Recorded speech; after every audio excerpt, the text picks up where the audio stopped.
Hi, I'm Andrew, a 35-year-old graphic designer who's made a life for himself working from home.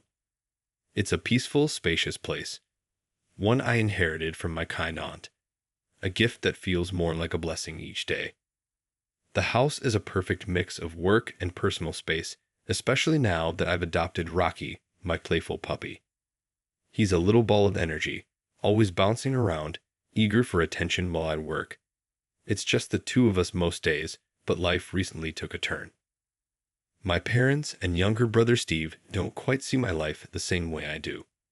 Steve, who's been struggling since losing his job and going through a painful divorce, needed somewhere to stay. So, naturally, my parents decided this was the perfect opportunity for all of them to move in with me, despite my objections. They showed up at my door, loaded with bags and boxes, and as much as I tried to protest, my mom was determined to make me see it as a favor. Andrew, we're just here to help, she insisted as they unloaded their things. You shouldn't be alone in this big house, and Steve needs family around. Steve added with little enthusiasm, yeah, bro, just for a little while. I tried to keep an open mind, but I could already feel a shift in the air. It wasn't long before their presence started to take over. My peaceful routine was gone, replaced by constant interruptions. One evening, I was finishing a project when Rocky started barking, eager to play with Steve, who was sprawled on the couch, eyes glued to the TV. He'd been fine moments before, but Rocky just wanted a little attention. Andrew, can you keep that mutt quiet? I'm trying to watch the game, Steve snapped, tossing a cushion at Rocky. He's just a puppy. Maybe if you interacted with him more, he'd settle down, I suggested, trying to nudge him in the right direction. Instead, the situation got worse. My parents jumped in, arguing that my home-based work wasn't a real job. When are you going to get a real job, like your brother used to have? My dad asked at dinner, as if years of hard work building my career were nothing more than a hobby. The words stung, but I kept my frustration in check. Over the next few days, their comments didn't stop. The constant critique of my career and my lifestyle grew unbearable. My peaceful home had transformed into a battleground. Even Rocky, once playful, now whined anxiously, sensing the shift in the atmosphere. I couldn't take it much longer. One evening, as I tried to finish a design, Rocky darted around the room, knocking over a lamp in his excitement. Steve didn't miss a beat. Andrew, can you get your dog under control?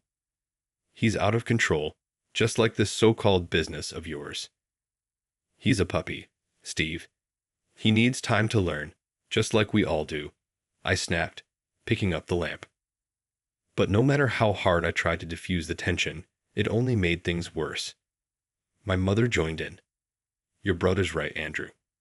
When are you going to get a real job? This whole setup you have here isn't real work.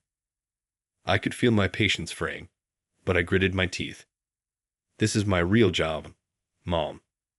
I've built this career from the ground up, and I wish you'd respect that. But respect was the last thing I felt in my own home. Steve's sense of entitlement grew by the day.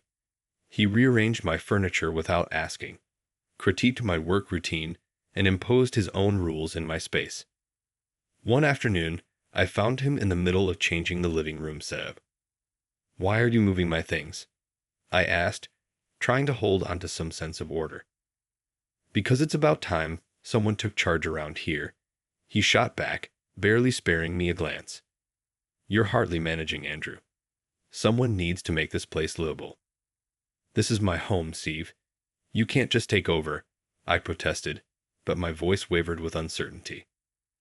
His response was cold and dismissive. Maybe this shouldn't be your home anymore. Clearly, you're not cut out for this. Why don't you move out and let someone who can actually manage things take over? The audacity of it knocked the wind out of me. My own brother was telling me I didn't deserve to live in my own house. Worse, my parents, overhearing our exchange, sided with him. They suggested it might be better if I left for everyone's peace. It's for the best, Andrew, my dad said. Steve needs this more than you do right now. The betrayal was a gut punch. Not only were they belittling my career, but now they were questioning my right to live in my own home. I retreated to my room, the weight of their words closing in like a heavy fog. I knew I had to act, not just to reclaim my home, but my dignity. As I lay in bed that night, a plan began to crystallize. If they thought they could push me out, they were sorely mistaken. I was going to fight back, but on my terms. The tension had been building for weeks. The constant undermining of my lifestyle and career, the nagging and belittling, finally reached a breaking point. One evening, as I tried to mediate yet another argument over Steve's new house rules, his frustration boiled over. "This is ridiculous, Andrew. If you can't see the problem with your way of living, maybe you should just leave. Get out of this house." Steve's voice thundered through the hall, his face flushed with anger. I stared at him, heart pounding in my chest. This house, filled with the memories of my childhood and the loving care of my late aunt, had become a battleground. "You want me to leave my own house?" I managed to say, my voice a mixture of disbelief and growing fury. "Yes, get out. Maybe then we can have some peace around here," Steve snapped, crossing his arms and glaring at me. The room fell silent, the tension palpable. Our parents looked on, their expressions unreadable, but not one word of support came my way. It was clear. I was alone in this fight. With a heavy heart, I turned away from them and went upstairs to pack. I filled my bags with just the essentials, uncertain when or if I'd ever come back. Rocky, sensing the turmoil, followed me around with a worried whine. "Come on, buddy. We're going somewhere else," I told him, scratching his head gently. That night, Rocky and I left the house that no longer felt like home. For the next week, I stayed at a friend's place. The distance and the space gave me the clarity I needed and strengthened my resolve. As I walked Rocky in the peaceful morning hours, my plan took shape. I would take back control of my life, and my family would finally understand the consequences of their actions. I called a real estate agent I knew from a previous freelance project. "I need to sell my house as soon as possible," I explained.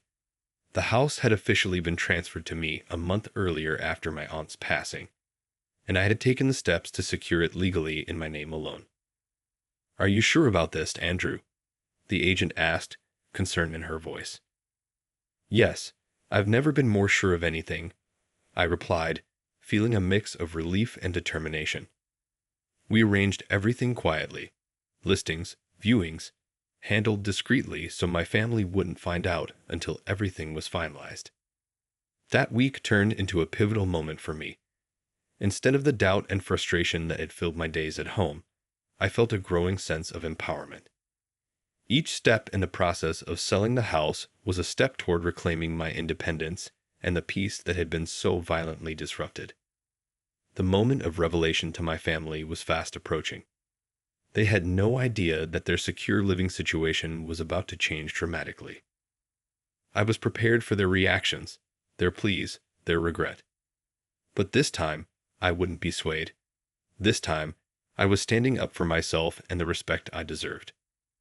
A week later, I returned to the house to confront my family with the reality of their situation.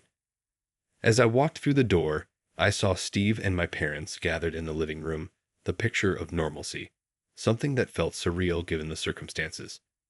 They looked up, surprised, their faces registering confusion and apprehension as I entered unannounced. "I have something important to tell you all," I began, my voice steady despite the storm raging inside. "I've sold the house." The room fell into stunned silence. Their faces turned pale as the gravity of my words sank in. "You did what?" Steve exploded, rising from his seat as if spring-loaded. "Yes, I sold it. It's done," I replied, my tone resolute, leaving no room for negotiation. "But where will we go?" My mother stammered, her voice a mix of confusion and fear. "You can't just kick us out." "I'm not kicking you out. You have until the end of the month to find a new place," I stated, laying down the terms of the sale. "I offered you a home, and you turned it into a battleground. I had no choice but to take this step for my own peace and well-being. But this is your family, Andrew. How could you do this to us? My father's voice was tinged with desperation, but also with the accusation that I had wronged them. This family has done nothing but belittle me and my choices. Steve demanded that I leave my own house, and you all agreed that was for the best. So I made a decision that was actually best for me. I countered, my voice firm, projecting a confidence that masked the pain of their betrayal. Steve started pacing, his anger palpable. You'll regret this, Andrew. You're throwing away your family over a house. It's not just about the house, I responded calmly, standing tall. It's about respect and peace. Something I haven't had since you moved in. I deserve to live in a home that feels like a sanctuary, not a war zone. My mother's eyes welled up with tears, and my father shook his head in disbelief. We didn't realize it was this bad for you, he muttered, looking down. I told you many times, but you chose not to listen, I said, the sadness in my voice reflecting the years of accumulated frustration. The rest of the conversation was a blur of pleas and promises to change, but it was too late. I had made my decision, and there was no turning back. They needed to understand the consequences of their actions, and I needed to move forward with my life. As I left the house that day, the finality of the situation settled in, and a mixture of relief and sorrow washed over me. Relief, knowing I was finally free from the toxic environment. Sorrow, for the family bonds that had been irreparably broken. But deep down, I knew that reclaiming my life was worth the cost. Rocky and I walked away, leaving behind a place that no longer felt like home. The crisp morning air greeted us as we stepped into the fresh start that awaited us. We found our new apartment in a quiet, leafy neighborhood, overlooking a serene street.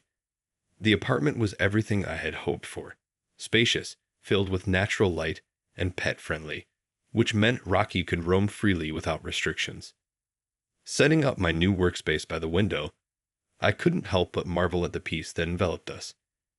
It was a stark contrast to the chaos I had endured. Here, in this sanctuary, my creativity flourished anew. With each design project, I felt more inspired, more alive. But this transition wasn't just about a physical move. It was an emotional shift, a release from the weight of the past.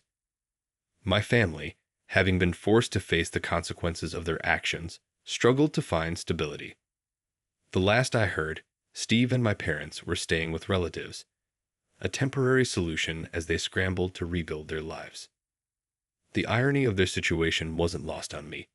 They had disrespected my home, and now they were experiencing the instability they had once tried to force upon me.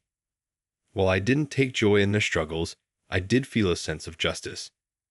After years of enduring their criticism and disrespect, they were now learning the hard lessons of empathy and consequence, a fate they had earned by their own choices. Here, in my new sanctuary, I found joy in the simple moments. Rocky's playful barks as we explored the park, the satisfaction of completing a design project under no one's judgment but my own, and the quiet peace of sipping coffee on the balcony, watching the sunrise. Each day brought small affirmations that I had made the right decision. Reflecting on my journey, I realized how much strength it had taken to stand up for myself, to choose my happiness over the obligations that had only dragged me down. This experience had taught me the importance of boundaries and self-respect, lessons I would carry forward in every aspect of my life. As Rocky curled up at my feet, I looked around my new home, a smile spreading across my face. I was finally at peace, living a life that felt authentically mine. The struggles with my family, though painful, had paved the way for this new beginning, a chance to rebuild on my own terms. This wasn't just a change of address, it was a transformation of life. I was no longer the man who struggled to find peace in his own home. I was stronger, wiser, and independent, freed from the chains of familial expectations, ready to embrace whatever came next with open arms and a clear heart. As Rocky and I set out for another walk, the path ahead was uncertain, but it was ours to discover. That made all the difference.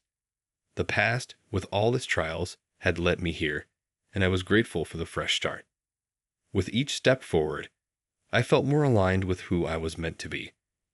I knew, no matter what challenges lay ahead, I was ready to face them head on, with Rocky by my side. And so that brings us to the end of Andrew's journey. But now, I'd love to hear from you. Do you think Andrew was justified in selling the house without his family knowing? Or should he have tried to resolve things differently? Drop your thoughts in the comments below. If you enjoyed this story and want to see more, don't forget to like this video and subscribe to the channel.